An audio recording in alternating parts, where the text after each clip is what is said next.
हाँ, तो आज हम पढ़ने वाले हैं नया ऑपरेशन मल्टीप्लिकेशन ऑफ मैट्रिसेस। ठीक है, हमने एडिशन और सब्सट्रैक्शन के केसेस पढ़ लिए थे। एडिशन और सब्सट्रैक्शन के लिए क्या कंडीशंस होनी चाहिए, वैसे ही मल्टीप्लिकेशन के लिए भी कंडीशन है। ठीक है, सबसे पहले दो मैट्रिसेस आपस में मल्टीप्लाई तभी होंगे, कहने का मतलब है कि उनका प्रोडक्ट तभी एग्जिस्ट करेगा जब पहले मैट्रिक्स का कॉलम दूसरे मैट्रिक्स के रो के इक्वल होगा। ठीक है, वहाँ पर लिख दिया मैंने, the product of two matrices A and B is defined if the number of column of A is equal to the number of row of B. ठीक है, जैसे कि एग्जांपल लेता हूँ मैं, ए ये रहा और बी ये रहा। ठीक है, तो ए का जो ऑर्डर है वो क्या है, 2 into 3। तो पहला जो होता है हमारा रो होता है, दूसरा जो होता है हमारा कॉलम होता है। ठीक है ना, इसका रो 3 है, इसका कॉलम 2 है। तो हमने देखा कि इसका जो कॉलम है इसके रो के बराबर है। ठीक है, तो हमारा जो ये इन दोनों का जो प्रोडक्ट होगा वो एग्जिस्ट करेगा। ठीक है, दो मैट्रिसेस का प्रोडक्ट तभी एग्जिस्ट करेगा जब पहले मैट्रिक्स का कॉलम दूसरे मैट्रिक्स के रो के इक्वल होगा। ठीक है, और जो हमारा रिजल्टेंट आएगा उसका जो ऑर्डर होगा, ये तो हमने कॉमन देख लिया, दोनों में कॉमन है।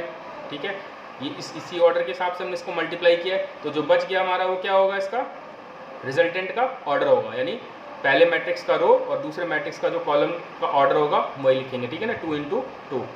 तो एग्जांपल लेते हैं, सपोज एक मैट्रिक्स है ए m into n और एक मैट्रिक्स है बी n into p। तो क्या ये दोनों मल्टीप्लाई होंगे आपस में, क्या इसका प्रोडक्ट एग्जिस्ट करेगा? तो हाँ, एग्जिस्ट करेगा। क्यों? क्योंकि हमने देखा कि पहले मैट्रिक्स का जो कॉलम है n दूसरे मैट्रिक्स के रो यानी n के इक्वल है। ठीक है, तो ये जो होगा इसका मल्टीप्लिकेशन एग्जिस्ट करेगा। ठीक है, इसका मल्टीप्लिकेशन जो c आएगा उसका ऑर्डर क्या होगा, m into p। क्लियर? तो अब हम देखते हैं एक एग्जांपल, मल्टीप्लाई हम कैसे करते हैं, कैसे दो मैट्रिसेस को आपस में मल्टीप्लाई करते हैं।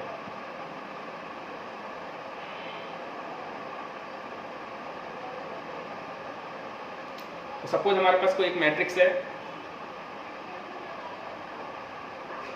1 -1 2 0 3 4 और एक दूसरा मैट्रिक्स, इसका ऑर्डर क्या होगा, इसके रो कितने हैं, इसके 2 रो हैं और 3 कॉलम हैं। ठीक है ना, तो इसका ऑर्डर होगा 2 into 3। और एक दूसरा मैट्रिक्स हमारा, इस मैट्रिक्स का नाम देते हैं हम C और इस मैट्रिक्स का नाम है हमारा D। ठीक है, इसका है 2 7 -1 1 और 5 और -4। इस मैट्रिक्स का हमारा ऑर्डर क्या होगा, कितने रो हैं, 3 रो हैं और कॉलम कितने हैं, 2। तो क्या इसका मल्टीप्लिकेशन एग्जिस्ट करेगा? करेगा। क्यों? क्योंकि इसका जो कॉलम है, इसका कॉलम कितना है, 3 और उसका रो कितना है, 3, यानी इसका कॉलम उसके रो के इक्वल है, तो इसका मतलब इसका मल्टीप्लिकेशन एग्जिस्ट करेगा। ठीक है ना, तो अब हम इसका मल्टीप्लिकेशन निकालेंगे कैसे।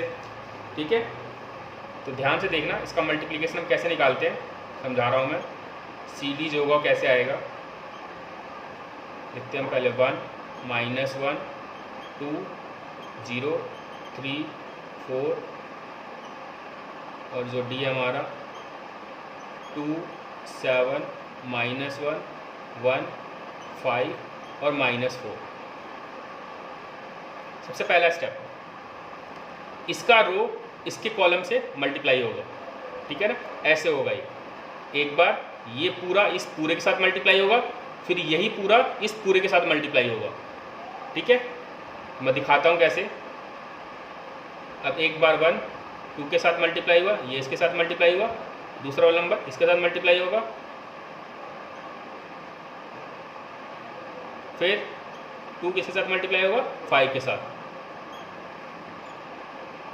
तो ये हमारा पहला मल्टीप्लिकेशन स्टेप हो चुका है। फिर सेकंड, ये पूरा इस पूरे के साथ मल्टीप्लाई होगा, 1 into 2 plus -1 sorry 1 into 7 plus -1 into 1 plus 2 into -4। ठीक है, मैं दोबारा समझा दे रहा हूँ कि जो हमारा रो है वो उस मैट्रिक्स के कॉलम से मल्टीप्लाई होगा। देखो सबसे पहली चीज़ तो इसका जो रिजल्टेंट होगा उसका क्या ऑर्डर होगा, मैंने बताया था ये और ये, यानी 2 × 2 का ऑर्डर होगा। तो जो इस मैट्रिक्स बनेगा हमारा 2 × 2 ऑर्डर का बनेगा, ठीक है ना। तो सबसे पहला स्टेप, इसको हमने इससे मल्टीप्लाई किया तो 1 × 2, फिर -1 × -1, फिर 2 × 5, ये हो गया ख़त्म। फिर ये इस दूसरे कॉलम से मल्टीप्लाई होगा 1 × 7, फिर -1 × 1, फिर 2 × -4। अगला स्टेप, फिर ये इस पूरे के साथ मल्टीप्लाई होगा एक बार तो 0 × 2, फिर +3 × -1, फिर +4 × 5, फिर सेम 0 7 के साथ, फिर 3 1 के साथ, 0 7 के साथ, 3 1 के साथ, और 4 जो है वो -4 के साथ। मैं आपको दोबारा समझा दे रहा हूँ। एक बार इसका रो इसके कॉलम के साथ मल्टीप्लाई होगा तो 1 × 2 लिख दिया, फिर -1 × -1, फिर 2 × 5, ये ख़त्म। फिर अगला स्टेप, ये पूरा अब दूसरे कॉलम के साथ मल्टीप्लाई होगा तो 1 × 7, फिर -1 × 1, फिर 4 × सॉरी कहाँ चला जा रहा है, ठीक है दोबारा बता रहा हूँ, सॉरी 1 × 7, -1 × 1, फिर 2 × -4, क्लियर। अगला स्टेप, फिर ये वाला मतलब दूसरा रो पहले कॉलम के साथ तो 0 × 2, फिर 3 × -1, फिर 4 × 5, फिर वापस 0 × 7, 3 × 1, फिर 4 × -4। अब इसको सॉल्व कर लेते हैं। जब इसको सॉल्व करोगे तो पहला क्या आ जाएगा 2, ये -1 × -1 +1 हो जाएगा, 5 2 जा 10, ठीक है। फिर अगला स्टेप 7 1 जा 7, -1, 4 2 जा -8, ठीक है। फिर 0 -3, 5 4 जा 20, फिर 0 3 -16। तो आप इसको सॉल्व करोगे तो ये आ जाएगा आपका, पहला आ जाएगा 13 -9, और जब उसको सॉल्व करोगे कितना आएगा -2, ठीक है। और ये आ जाएगा हमारा कितना 17, और ये आ जाएगा हमारा कितना -13, ठीक है। और इसका ऑर्डर क्या आ गया 2 × 2, क्लियर। तो ये हो गया हमारा प्रोडक्ट। मैं एक एग्जांपल और आपको करके बता देता हूँ।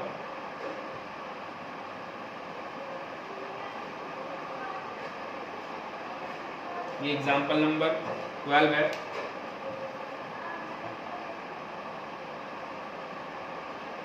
कभी भी आप मल्टीप्लाई करो तो सबसे पहले आप कंडीशन जरूर चेक करना कि क्या वो कंडीशन फुलफिल कर रहा है। अगर वो कंडीशन फुलफिल कर रहा है तभी वो मल्टीप्लाई होगा। अगर नई कंडीशन फुलफिल कर रहा होगा तो आप लिख देना कि इसका प्रोडक्ट एग्जिस्ट नहीं करेगा, ठीक है।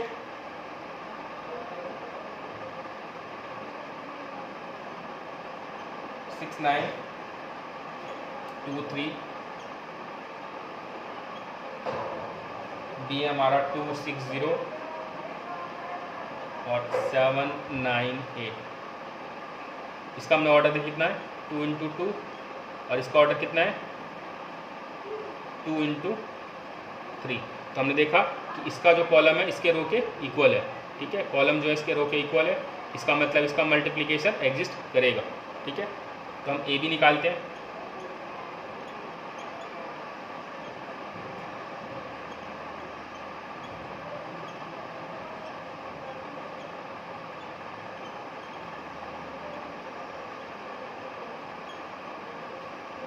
सेम वही स्टेप, ये एक बार इसके साथ मल्टीप्लाई होगा तो 6 × 2, फिर +9 × 7, एक बार इसके साथ मल्टीप्लाई होगा। अब नेक्स्ट स्टेप, फिर 6 6 के साथ मल्टीप्लाई होगा और 9 9 के साथ, फिर 6 0 के साथ, और फिर 9 8 के साथ। दोबारा बता रहा हूँ मैं, ये एक बार इसके साथ मल्टीप्लाई हुआ, फिर सेकंड स्टेप इसके साथ मल्टीप्लाई हुआ, फिर ये पूरा इसके साथ मल्टीप्लाई हुआ, ठीक है।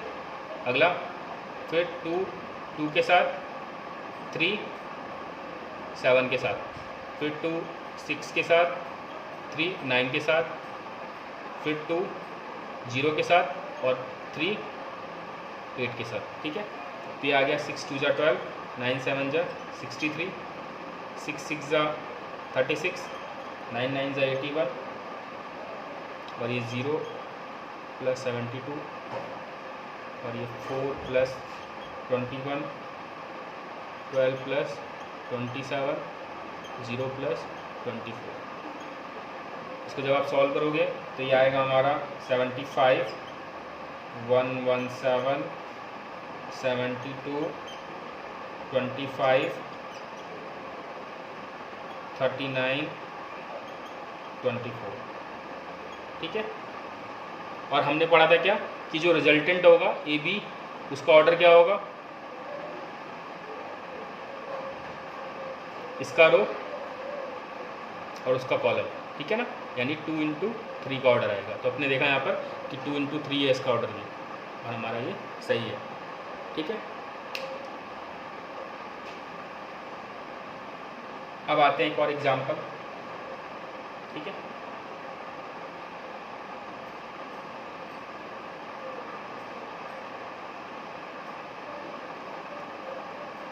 Example number 13। अच्छा, एक चीज़ और हमने पढ़ा है नॉर्मली नंबर में कि 2 into 3 6 होता है और 3 into 2 भी हमारा 6 होता है।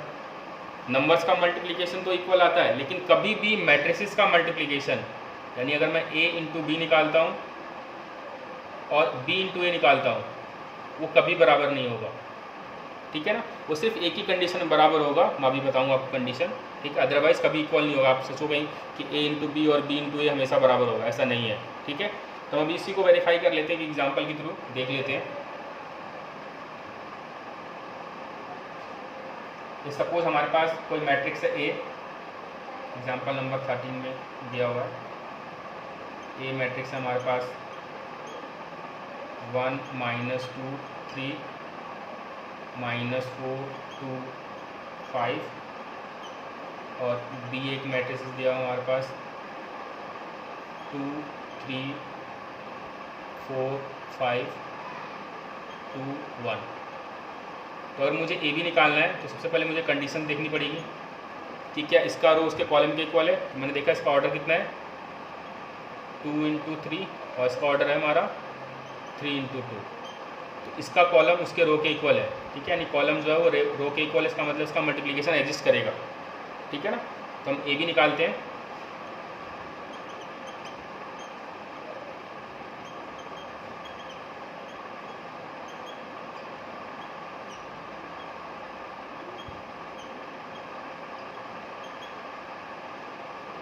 सेम वही स्टेप, एक बार रो इस पूरे कॉलम के साथ मल्टीप्लाई होगा तो 1 into 2 फिर प्लस -2 into 4 फिर प्लस 3 into 2 खत्म। फिर अगला स्टेप 1 3 के साथ मल्टीप्लाई होगा, 1 3 के साथ प्लस -2 5 के साथ फिर 3 1 के साथ। फिर अगला स्टेप -4 2 के साथ फिर 2 4 के साथ फिर 5 2 के साथ, ठीक है। फिर -4 3 के साथ 2 5 के साथ और 5 1 के साथ, ठीक है। मैं दोबारा समझा दे रहा हूँ। इसका रो इस कॉलम के साथ मल्टीप्लाई होगा तो 1 into 2 फिर -2 into 4 3 into 2 फिर खत्म हो गया ये वाला स्टेप। अगला स्टेप ये अब इस पूरे के साथ मल्टीप्लाई होगा, मतलब जितने कॉलम हैं सबके साथ मल्टीप्लाई होगा। तो 1 into 3 -2 into 5 3 into 1 खत्म। अब अगला स्टेप -4 2 के साथ फिर 2 4 के साथ 5 2 के साथ, -4 3 के साथ 2 5 के साथ 5 1 के साथ, ठीक है। इसको सॉल्व करते हैं तो आएगा हमारा, इसको सॉल्व करोगे तो 2 -8 + 6 और 3 -10 + 3 -8 + 8 + 10 -12 + 10 + 5, ठीक है। जब आप इसको सॉल्व करोगे तो क्या आएगा हमारा 0 -4 10 3, ठीक है। तो ये आ गया हमारा क्या, ए बी। मैं इसको साइड में लिख लेता हूँ कि जगह नहीं मुझे मिटाना पड़ेगा उसको। तो मेरे पास ए बी आ गया कितना, 0, 4 और 10 और 3, ठीक है। अब मैं बी ए निकाल के देखता हूँ, ठीक है, कि क्या बी ए इक्वल आता है। अगर आप बी ए निकालते हो तो बी को पहले लिखोगे,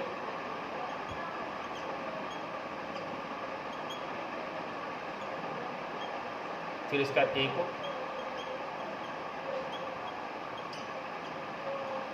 इसका ऑर्डर क्या था हमारा 3 × 2 और इसका ऑर्डर क्या था 2 × 3। सबसे पहले आप कंडीशन चेक करना है कि क्या कंडीशन फुलफिल कर रहा है। पहले हमने देखा कि इसका जो कॉलम है उसके रो के बराबर है, यानी कॉलम जो है रो के बराबर है, इसका मतलब इसका मल्टीप्लिकेशन एग्जिस्ट करेगा। अब मल्टीप्लाई करते हैं, तो मल्टीप्लाई कैसे करेंगे, सेम वही स्टेप, ये पूरा इस पूरे के साथ होगा। मैं जल्दी जल्दी कर देता हूँ, ठीक है। 2 × 1 और 3 × -4, फिर अगला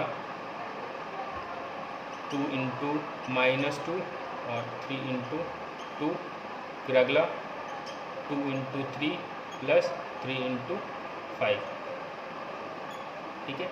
फिर अगला स्टेप 4 × 1 + 5 × -4, फिर 4 × -2 + 5 × 2, फिर 4 × 3 + 5 × 5।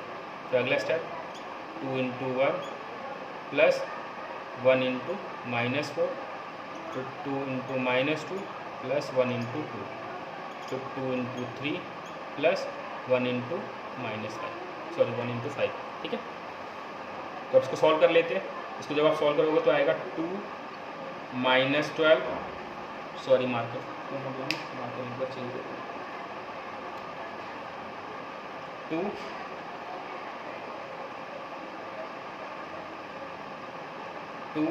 -12, ठीक है।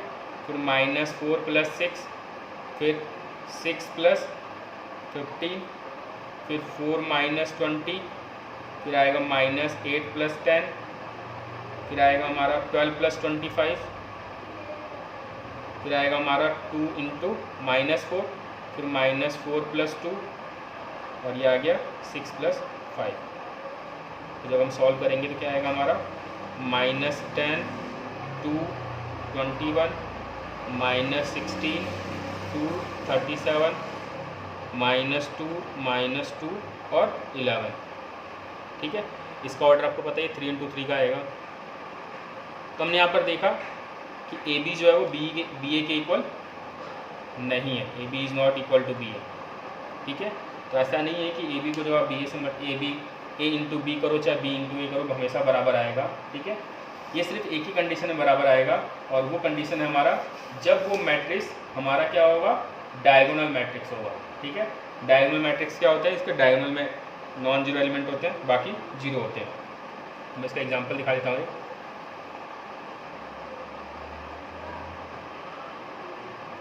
जैसे एक मैट्रिक्स ले लेते हैं हम 1 0 0 2 और बी ले लेते हैं हम 3 0 0 4। अब ए बी निकालते हैं, इसका रो उसके कॉलम के इक्वल तो दिख रहा है हमें, ठीक है ना। मैं बार बार लिखूँगा नहीं, अब मल्टीप्लाई करता हूँ 1 × 3 + 0 × 0, फिर 1 × 0 + 0 × 4, फिर 0 × 3 + 2 × 0, फिर 0 × 0 और फिर 2 × 4। तो ये आ गया हमारा ए बी 3 0 0 1, ठीक है। अब बी ए निकालते हैं एक बार। तो बी ए के लिए मैं बी को पहले लिखूँगा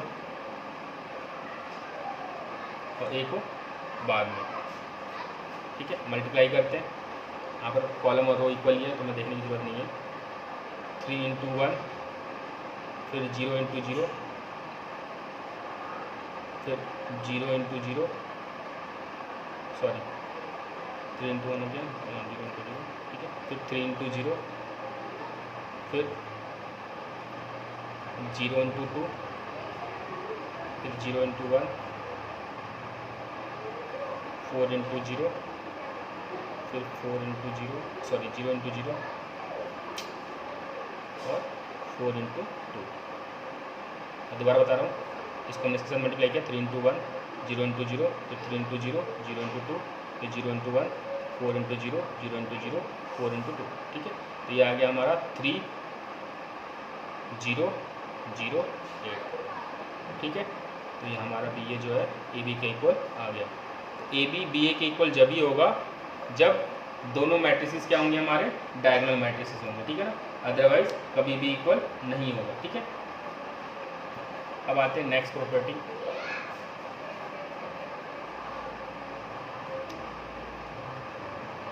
हमने क्या पढ़ा है कि कोई भी नंबर की अगर हम टर्म में बात करते हैं, अगर कोई नंबर 0 से मल्टीप्लाई होता है तो उसका रिजल्ट क्या आता है, 0 आता है, ठीक है।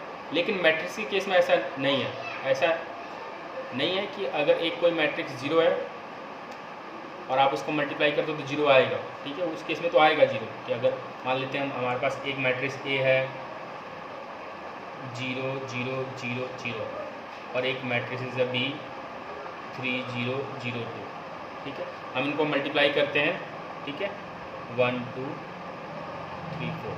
अगर इनको मल्टीप्लाई करते हैं तो रिजल्टेंट हमारा 0 आएगा, क्योंकि यहाँ पर हमें दिख रहा है कि ये मैट्रिक्स जो हमारा 0 है, ठीक है।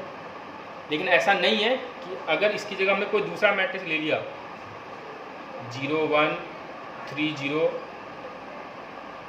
और 0 6 3 0 और इसको मल्टीप्लाई करते हैं तो रिजल्टेंट 0 नहीं आएगा, ठीक है। रिजल्टेंट हमारा 0 आ सकता है, ठीक है।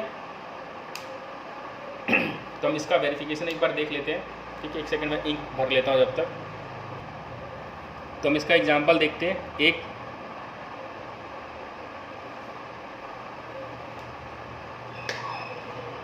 मैट्रिक्स लेते हैं हम, ए हमारा 0 -1 और 0 और 2 और बी हमारा 3 5 और 0 0। अब एक बार हम मल्टीप्लाई करते हैं ए बी को। कंडीशन यहाँ पर देखने की जरूरत नहीं क्योंकि उसका रोज के कॉलम के इक्वल ही है, ठीक है ना। तो 0 इंटू 3 प्लस -1 इंटू 0, फिर 0 इंटू 5 प्लस -1 इंटू 0, फिर 0 इंटू 3, फिर प्लस 2 इंटू 0, फिर 0 इंटू 5 प्लस 2 इंटू 0। तो ये भी 0 आया, ये भी 0, ये भी 0, ये भी 0, ठीक है। लेकिन इन दोनों में से हमने देखा कि ये दोनों मैट्रिक्स में से कोई मैट्रिक्स 0 0 मैट्रिक्स नहीं था, नल मैट्रिक्स नहीं था, ठीक है। तो ऐसा कंडीशन ज़रूरी नहीं है कि इन दोनों मैट्रिक्स में से अगर कोई एक मैट्रिक्स 0 होगा तभी 0 आएगा, ठीक है। तो मैं यहाँ पर लिख दे रहा हूँ कंडीशन कि if the product of 2 matrix is a 0 matrix, या मैं बोल देता हूँ if the product of 2 matrices is a 0 matrix, it is not necessary that one of the matrix is a 0 matrix. कहने का मतलब ये है कि अगर कोई 2 मैट्रिक्स है उनका प्रोडक्ट 0 आता है, मतलब 0 मैट्रिक्स आता है, तो ज़रूरी नहीं है कि उन दोनों मैट्रिक्स में से कोई मैट्रिक्स 0 मैट्रिक्स हो, ठीक है। अब आते हैं हम जरा क्वेश्चंस पे, एक्सरसाइज पे आ जाते हैं, ठीक है। एक्सरसाइज 3.2 पे आते हैं।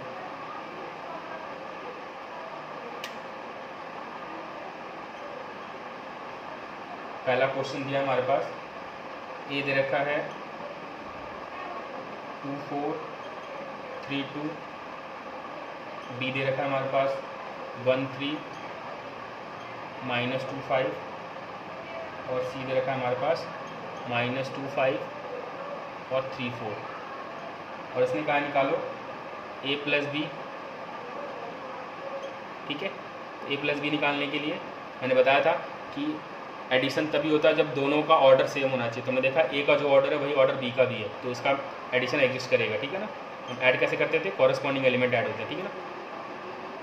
2 और 1 कितना हो जाएगा, सीधा लिख रहा हूँ मैं, 3 4 और 3 7, 3 और -2 1 आ जाएगा, 2 और 5 7, ठीक है। फिर उसने बोला, ये पहला पार्ट था इसका। दूसरे पार्ट में उसने बोला a माइनस बी निकालना है। a माइनस बी निकालने के लिए a में से b को हटा देंगे, तो 2 में से 1 गया 1, 4 में से 3 गया 1 और 3 ये आ जाएगा हमारा 5 और 2 में से ये आ गया -3, ठीक है। थर्ड में क्या निकालना है, 3a माइनस सी, ठीक है। 3a माइनस सी में हम क्या करेंगे, पहले 3 लिख दिया हमने। अब a मैट्रिक्स हमारा 2 4 3 2, फिर माइनस सी हमारा -2 5 3 और 4। पहले इसको मल्टीप्लाई कर लेते हैं, 3 2 = 6, 3 4 = 12, क्योंकि each and every corresponding element से इंटू होगा, ठीक है ना। तो मैं सभी एलिमेंट से इसको मल्टीप्लाई कर रहा हूँ इस कांस्टेंट को। 3 3 = 9, 3 2 = 6, फिर ये माइनस सबसेट करते हैं, ये 6 सीधा लिख दे रहा हूँ मैं, ठीक है ना।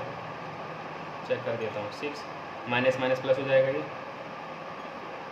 फिर 12 - 5 और 9 - 3 6 - 4, ये आ गया 14 7, ठीक है। ये आ गया 6 और ये आ गया हमारा 2, ये आ गया हमारा 3a माइनस सी, ठीक है। मिटा रहा हूँ मैं। अगले में निकालना है ए बी। तो ए बी निकालने के लिए हमें पता है, सबसे पहले हम कंडीशन चेक करेंगे।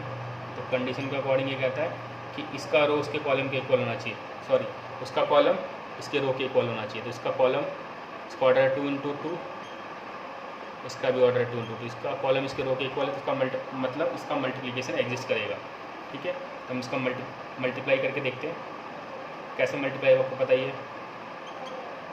2 × 1 + 4 × -2, फिर 2 × 3 + 4 × 5, 3 × 3 अब 1 के साथ होगा, फिर 2 -2 के साथ, फिर 3 3 के साथ और 2 5 के साथ।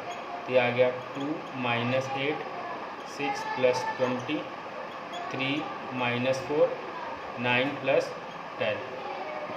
तो ये आ गया हमारा -6 और 26 आ गया ये हमारा, और ये आ गया -1 और ये आ गया 19। तो ये आ गया हमारा ए बी।